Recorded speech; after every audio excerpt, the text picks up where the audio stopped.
우리 하나님께서 날마다 우리와 함께 하시는 줄로 믿습니다. 하나님의 은혜가 우리 성도님들의 가정에 또 삶에 자녀들에게 늘 넘쳐나기를 우리 주님의 이름으로 축복합니다. 미국 뉴욕에 살던 한 코미디언이 죽게 되었는데요. 죽음에 앞서서 이러한 유언을 남겼답니다. 내가 죽거들랑 나의 이 시신을 해부 실습용으로 기증합니다. 내 시신을 꼭 하버드 대학에 보내주시오. 이렇게 유언을 남겼다는 거예요. 왜 하버드 대학에 특별히 시신을 기증하는가 물어봤더니 이 코미디언 하시는 말씀이 자기 어머니의 평생의 소원이 자기가 하버드 대학 들어가는 거였대요. 근데 자기가 어떻게 해도 그 대학을 들어갈 방법이 없었는데 그 대학을 들어갈 수 있는 유일한 방법은 이거밖에 없다. 이렇게 이야기를 하더랍니다. 그래서 제가 이거 읽어보면서 야, 코미디언이라 죽을 때도 유머가 있구나 이런 생각이 좀 들었습니다. 그런데 그 이야기 끝에 이렇게 써 있더라고요. 이 분이 그런 이야기를 했는데 결국은 죽으면서 그도 죽음은 역시 고통스럽다 이렇게 이야기를 하고 죽었다는 거예요. 여러분, 사람은 누구나 다 죽습니다. 죽음.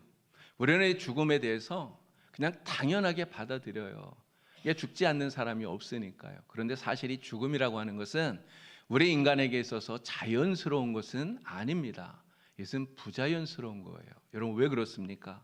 하나님께서 사람을 만드실 때 우리를 죽는 존재로 만드신 게 아니기 때문이에요. 하나님은 우리를 어떤 존재로 만드셨습니까? 영원히 사는 존재로 만드셨어요.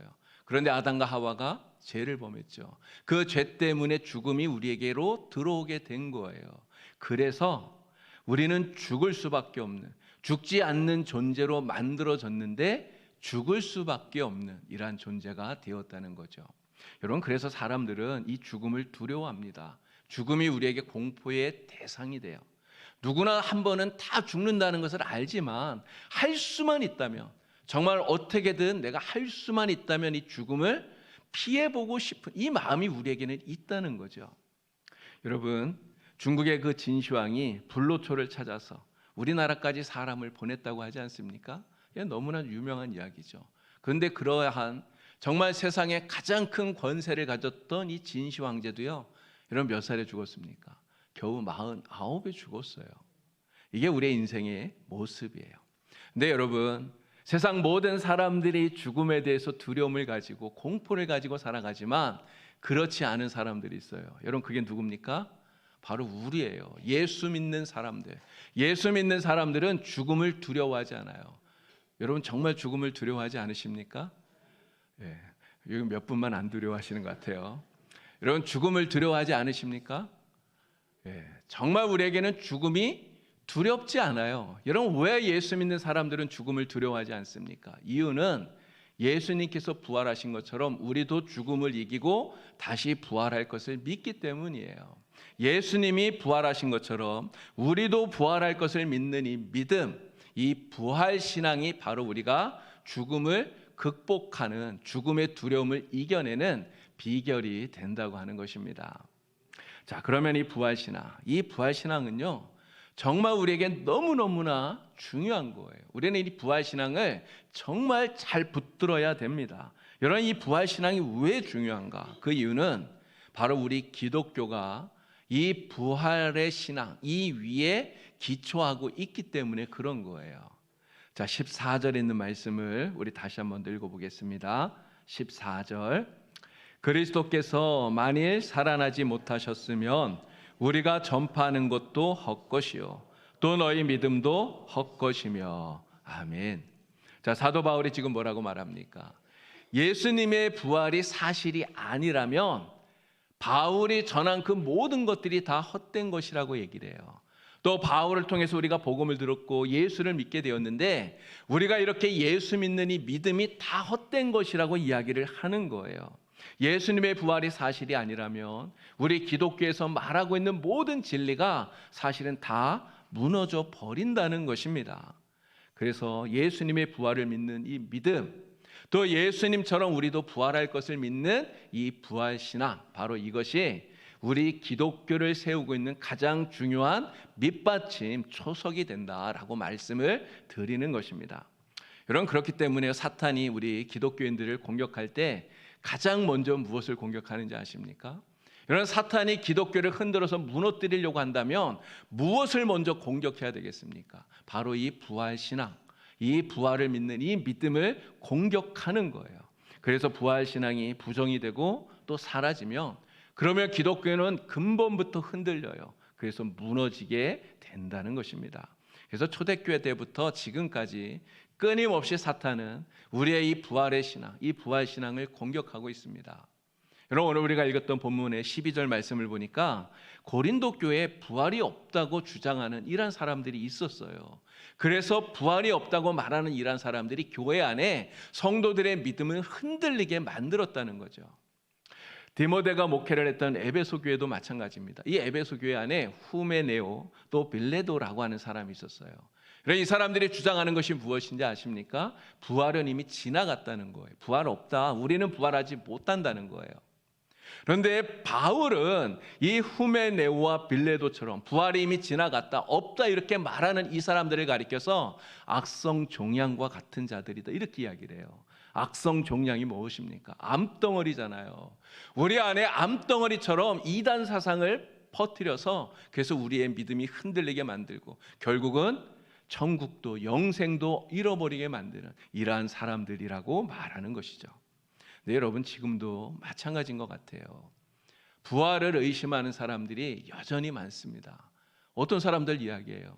그냥 세상 한번 살다가 죽으면 그만이지, 어떻게 죽은 사람이 다시 살아날 수 있느냐 이야기를 합니다. 네, 이러한 이야기를 교회 안 다니는 사람이 이야기하면 이해할 수 있어요. 예수 안 믿는 사람은 이렇게 충분히 말할 수 있습니다. 그런데 교회 안에 신앙생활하는 이러한 사람들 가운데서도 이 부활을 믿지 못하고 이러한 이야기를 하는 사람이 있다는 거예요. 예전에 제가 어떤 권사님하고 천국에 관한 이야기를 좀 했는데요. 우리 교회 권사님들 아닙니다. 다른데 권사님하고 천국에 관한 이야기를 좀 했는데 그분 하는 이야기를 듣고 제가 굉장히 충격을 받았어요. 뭐라고 이야기를 했냐면, 그냥 마음 안 아프고 마음 편하게 살다가 죽으면 그만이지, 죽은 다음에 천당을 가는지 만당을 가는지 그걸 어떻게 합니까? 이렇게 이야기를 하더라고요. 여러분, 누가 얘기했다고요? 권사님이요. 권사님이. 그냥 일반 성도도 아니고요. 오랫동안 교회를 다녀서 그래서 권사까지 됐는데 부활을 못 믿어요. 천국을 못 믿어요. 영생을 못 믿어요. 그리고 이렇게 이야기를 하는 거예요. 이런 이야기를 들으니까 정말 충격적이더라고요. 영국의 저널리스트인 프랭크 모리슨이라고 하는 사람이 있습니다. 근데 이 모리슨도 역시 예수님의 부활을 믿지를 못했어요. 이 모리슨은 예수님의 부활은 그냥 한낱 신화에 불과하다 이렇게 생각을 하고 살았던 사람이에요. 그런데 기독교인들은 뭐라고 얘기합니까? 예수님 부활했대요. 나도 부활한데 이렇게 이야기를 하는 거예요. 그래서 모리슨은 이러한 기독교인들이 믿고 있는 믿음이 잘못되었다, 이 부활은 허구에 불과하다라고 하는 것을 증명하기 위해서 정말 몇 년 동안 많은 자료들을 모집해서 수집해서 아주 세밀하게 조사를 하고 연구를 했다는 거죠. 그리고 나서 몇 년 후에 모리슨이 책을 하나 쓰게 됩니다. 그 책의 제목이 바로 누가 돌을 옮겼는가라는 책이에요. 누가 돌을 옮겼는가. 네, 여러분, 이 책은 예수님의 부활을 부정하는 책이 아니에요. 오히려 이 책은 예수님의 부활을 확증하고 있는 그런 책이에요. 여러분, 모리슨은 예수님의 부활을 믿지 않았습니다. 그래서 오히려 예수님의 부활을 부정하고 이게 잘못되었다고, 허구라고 하는 것을 증명하려고 연구했던 거예요. 근데 정말 세밀하게 연구하다 보니까 무엇을 알게 되었습니까? 예수님의 부활이 허구가 아니라 사실이구나 하는 것을 깨닫게 된 거예요.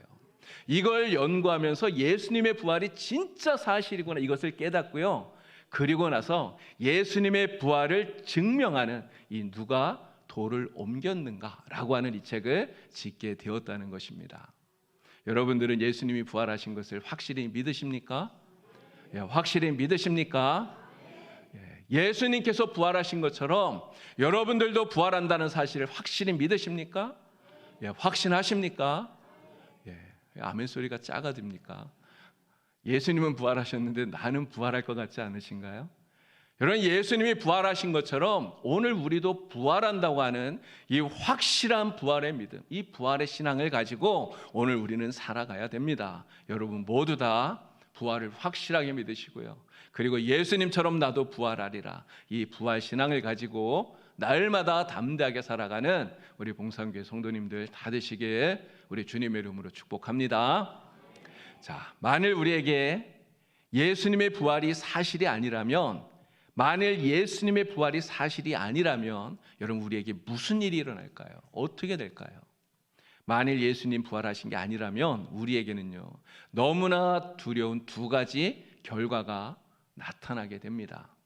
자, 본문 17절 말씀을 함께 읽어보겠습니다. 17절. 그리스도께서 다시 살아나신 일이 없으면 너희의 믿음도 헛되고 너희가 여전히 죄 가운데 있을 것이요. 아멘. 자, 예수님께서 부활하신 게 사실이 아니라면 무엇보다 우리의 믿음이 헛되다고 얘기를 해요. 우리의 믿음이 헛된 것이 된다. 여러분, 우리의 믿음이라는 게 무엇입니까? 우리가 무엇을 믿는 것입니까? 예수님께서 나를 위해서 십자가에서 죽으시고 그리고 다시 살아났다는 것을 믿는 거예요. 또 무엇을 믿습니까? 예수님이 다시 살아나신 것처럼 우리도 죽지만 우리도 다시 부활하여서 하나님의 나라 영원한 천국에서 영생을 누리며 산다는 것을 우리는 믿는 거예요. 자, 그런데 예수님께서 부활하신 게 아니라면 우리도 부활할 수 없습니다. 또 천국 영생도 얻을 수 없어요. 예수님이 부활하신 게 아니라면, 그래서 우리가 믿는 이 믿음이 헛된 것이다 이야기를 하는 거죠. 자, 또 예수님 부활하신 게 아니라면 우리는 어떻게 됩니까? 여전히 죄 가운데 있게 되는 거예요. 여러분, 예수님께서 십자가에서 죽으시고 다시 살아나지 못하셨다고 여러분 한번 생각해 보세요. 여러분, 만일 그렇다면 예수님 자신도 이 죽음의 굴레에서 벗어나지를 못한 거예요. 여러분, 죽음의 굴레에서 벗어나지 못했다는 이 말이 무엇입니까?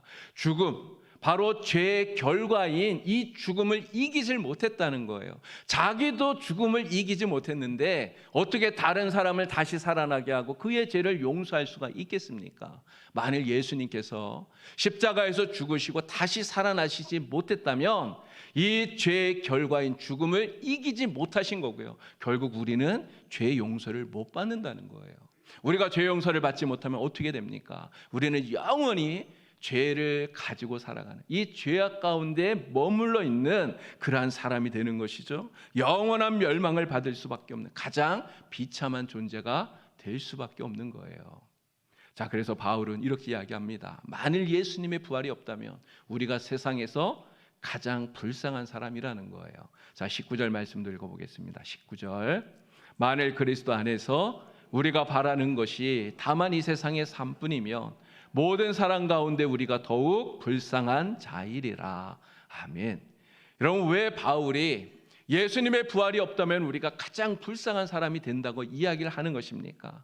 그것은 우리들이 죽음 이후에 우리가 부활하고 영생을 얻고 천국을 소유하고 우리는 이러한 소망을 가지고 이 땅을 살아가고 있는데, 만일 예수님이 부활이 사실이 아니라면 우리도 부활할 수 없고, 부활을 못하니 천국도 영생도 아무것도 얻을 수 없기 때문에 헛된 소망을 가지고 살아가는 우리가 정말 불쌍한 사람이다, 이렇게 이야기를 하는 거예요. 이걸 비유로 하면요, 아주 배가 고픈 거지가 그림의 떡을 딱 손에 붙들고 내가 이거 먹으면 배가 부를 거야, 이렇게 믿고 배부르기를 기다리는 것과 똑같다고 말할 수 있습니다. 이런 그림 속에 있는 떡이 아무리 먹음직스럽고요, 아무리 그게 풍성해 보여도 그림의 떡은 먹을 수가 없는 거예요. 그림의 떡을 먹고 배가 부를 수가 있겠습니까? 그럴 수 없는 것이죠. 마치 이 그림의 떡처럼 예수님의 부활이 사실이 아니라면 우리가 부활하는 것, 우리가 천국 가고 영생 얻고 하나님과 영원한 삶을 누리는 것, 이 모든 것들이 그림의 떡처럼 다 헛된 것이라는 거죠. 근데 이 세상을 살면서 이러한 헛된 소망을 품고 사니까 우리가 정말 불쌍한 사람이 된다고 하는 거예요. 자, 그러나 우리는 분명히 믿습니다. 예수님은 부활하셨습니다. 아멘. 예수님은 부활하셨어요. 확실하게 믿으십니까? 이 믿음을 우리는 굳건하게 붙들어야 돼요. 자, 20절 말씀 우리 다 같이 함께 읽어보겠습니다. 자, 20절 말씀 우리 큰 소리로 크게 읽겠습니다. 그러나 이제 그리스도께서 죽은 자 가운데서 다시 살아나사 잠자는 자들의 첫 열매가 되셨도다. 아멘. 자, 예수님께서 어떻게 하셨다고요?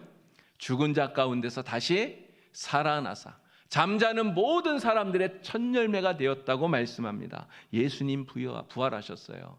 예수님의 이 부활은 정말 부인할 수 없는 너무나 분명하고 확실한 사실입니다.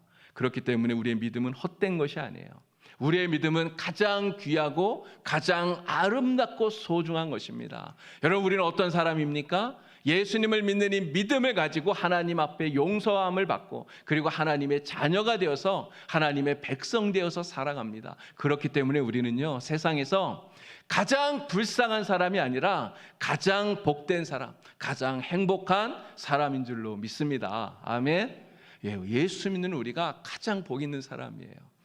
하나님께서 우리에게 죄 용서함을 주시고 그리고 우리에게 천국 영생을 선물로 주시고 그리고 우리가 죽지만 주님처럼 다시 부활할 수 있게 하시기 때문에 그 부활의 능력을 가지고 살아가는 우리가 세상에서 가장 행복한 사람인 줄로 믿습니다. 지난 부활절에 부활하신 주님을 보라, 이란 제목으로 여러분들에게 설교를 했습니다. 여러분 내용을 다 기억하고 계시죠? 기억하실 거라고 믿습니다. 자, 그 이후에 제가 부활 이후에 예수님의 제자들이 어떠한 모습으로 살았는가를 몇 사람 이야기를 했어요. 가장 먼저 이야기했던 것은 엠마오의 두 제자입니다. 여러분, 엠마오의 두 제자가 어떻게 살았는지 아시죠? 예수님 십자가에 죽으시고 나니까 너무너무나 슬퍼서 정말 그 마음의 슬픔이 가득해서 그들은 절망해서 낙심해서 고향으로 내려갔습니다. 자, 그런데 부활하신 예수님 만나고 나니까 어떻게 되었습니까? 180도 완전히 달라졌잖아요. 그들의 마음속에 있었던 모든 슬픔과 좌절과 낙심과 이런 게 다 사라져 버렸어요. 이게 다 사라지고 그들의 마음속에 부활하신 주님이 주신 참된 기쁨이 충만하게 넘쳐나게 된 거예요. 이런 기쁨이 넘치니까 이 사람들이 어떻게 합니까? 고향으로 돌아가던 그 발걸음을 돌려서 다시 예루살렘으로 달려가잖아요. 예루살렘으로 달려가서 예수님 부활하셨다, 다시 살아나셨다, 예수님의 부활을 증거하는 부활의 증인이 된 거예요. 여러분, 두 번째로 누구 이야기를 했습니까? 베드로 이야기했어요. 기억하시죠? 자, 베드로 부활하신 예수님 만나기 전에 어떤 사람이었습니까? 나 예수님 절대로 부인하지 않아. 다짐했지만 그러나 예수님을 부인한 사람이었어요. 그는 죽음을 두려워하는 사람이었다는 거죠. 죽음을 두려워했기 때문에 정말 어린 여자아이 앞에서도 예수님을 모른다고 심지어 예수님 저주까지 하면서 3번이나 부인했던 사람이에요. 자, 그랬던 베드로가 부활하신 예수님을 만나니까요, 바로 이 부활 신앙을 가지게 되니까 어떻게 바뀌었습니까? 예수님 앞에서 이 부활 신앙을 갖게 되니까요, 그는 죽음을 두려워하지 않는 사람이 된 거예요. 죽음을 두려워하지 않고 담대하게 예수의 부활을 선포하는 사람이 된 거예요. 부활의 증인이 되어서 예수님의 부활을 전하다가, 복음을 전하다가 마지막에 어떻게 되었습니까? 십자가에 거꾸로 못 박혀서 순교당하는 이러한 순교자가 된 거죠. 그리고 지난 시간에 바울 이야기했죠. 바울 어떤 사람이었습니까? 부활의 주님을 만나기 전에 그는 예수님의 부활을 못 믿던 사람이었잖아요. 그래서 예수님의 부활을 믿는 제자들을 오히려 박해하고 핍박하는 사람이었어요. 그랬던 바울이 부활하신 예수님을 만나고 그리고 부활의 신앙을 갖게 되니까 어떻게 바뀌었습니까? 예수님의 부활을 전하는 복음의 증인이 된 거예요. 세계 만방에 정말 모든 곳에 다니면서 복음을 전하고 예수를 전하고 교회를 세우는 이러한 이방인의 사도가 된 것입니다. 그리고 마지막 어떻게 되었습니까? 바울 역시 복음을 위해서 자신의 생명을 드리는 순교자가 되었습니다. 여러분, 이들이 이렇게 죽음을 두려워하지 않게 된 이유가 무엇일까요? 여러분, 예수님 부활하신 주님을 만나기 이전에 그들은 죽음을 두려워하던 사람들이었어요. 그런데 그랬던 그들이 복음을 위해서 또 예수를 위해서 정말 생명을 바치는 이러한 사람들이 될 수 있었던 이유가 무엇입니까? 바로 부활신앙을 가졌기 때문이에요. 예수님께서 부활하신 것처럼 나도 부활하리라고 하는 이 부활신앙이 그들의 심령 속에 가득 찼기 때문에 그들은 죽음도 두려워하지 않는 사람이 된 것입니다. 예수님께서 부활의 첫 열매가 되셨잖아요.